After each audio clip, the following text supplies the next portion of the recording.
there and welcome back to the channel. In last week's episode, we saw a whole bunch of shenanigans at the table during a live stream at the Reserve in Toledo, Ohio. And as promised for this week, we're going to highlight action from their recent 3-year anniversary celebration. In today's episode, we find players that truly identify as river rats. One cracks them jiggities, another goes runner straight, and our third luckiest river rat of them all finds a hand that simply cannot be beaten. So enough chit chat, let's get into the action.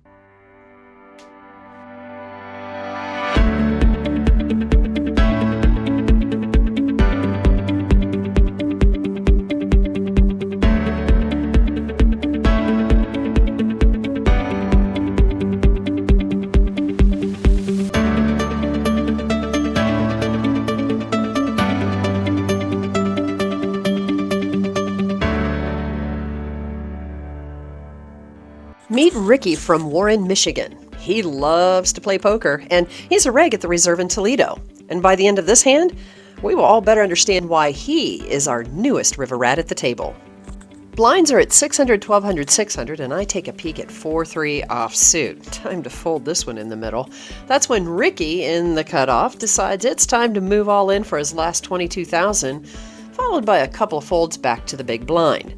Now this guy seems to have been lurking in the weeds as he shoves his remaining stack into the middle, and we're right back to Jules, who was only in for $3,300 before now.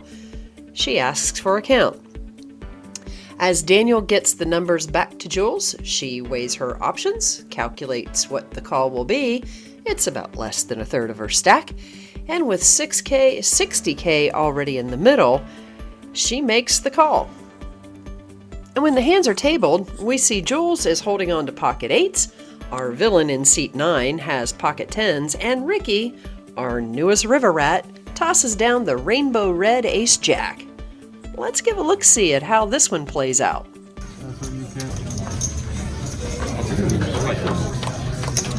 Two overs. There you go. There you go.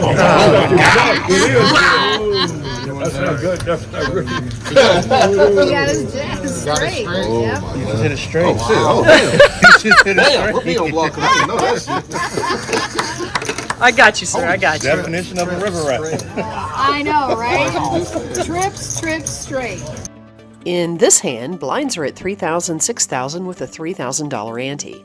Folds are coming as I'm in middle position and I look down at the Jiggities. That's right, pocket jacks. So I go ahead and 3-bet to 20K, and the small blind thinks he's merely completing the big blind, tosses in an additional 3,000, not realizing I had already raised.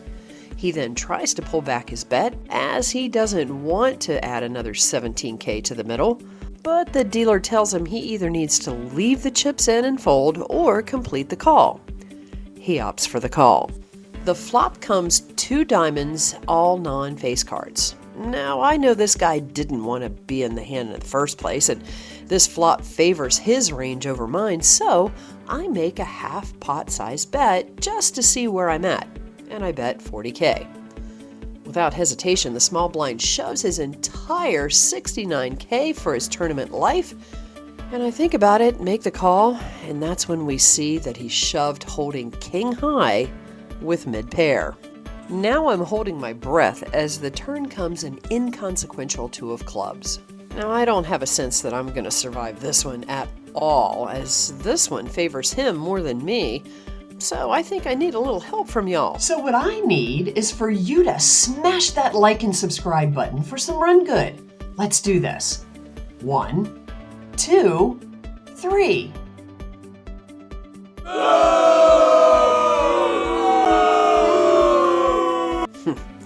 I guess the YouTube algorithm is not going to smile on me today as our villain rivers the king and pulls out the win with 2 pair.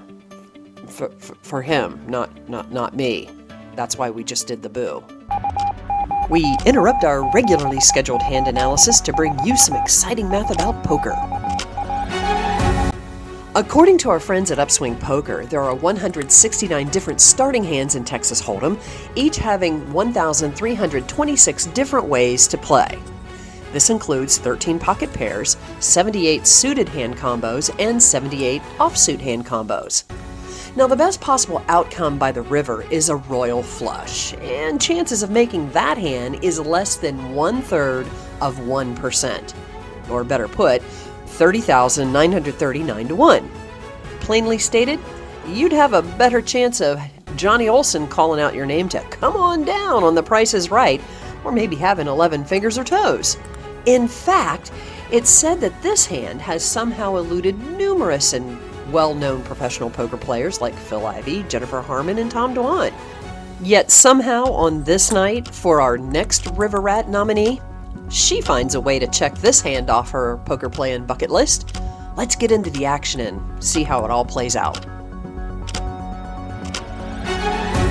Blinds are now at 300, 600 with a $300 ante. There's a middle position limp, and our villain in seat 1, he makes a raise to 3,000, and Jules, in the cutoff, decides to make the snappy call directly thereafter. That's when the player just to her left puts in his remaining stack of 10,800, and I look down at the Queen 6 of diamonds on the button.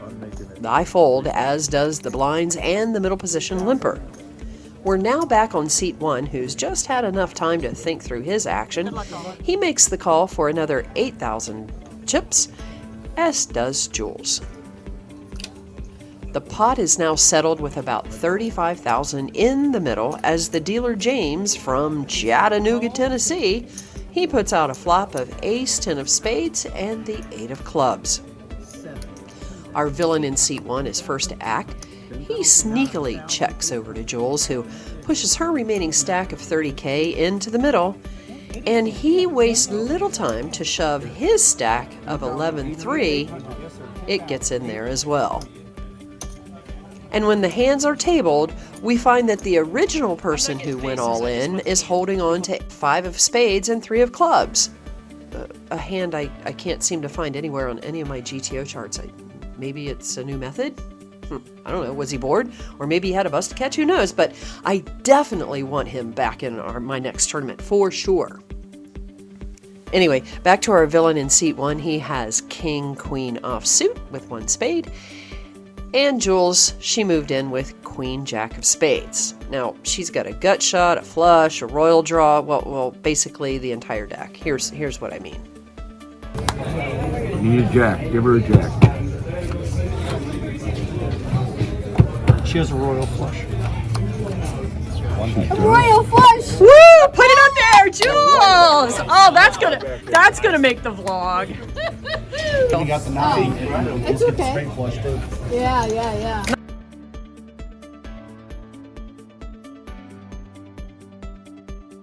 Well, that's it for this week's episode, and a big congrats to our newest River Rat inductees. And coming up next week, we're going to feature the No Knit game. What is it? How's it played? You'll have to tune in 9 a.m. Eastern, 8 a.m. Central. So if you don't want to miss out on the action, be sure and smash that like and subscribe button. It's totally free. And if you have any ideas about future shows, go ahead and pin your comments down below. As always, play smart, play with heart, and always make it fun. This is Marty, and you've been watching Reflections of a River Rat.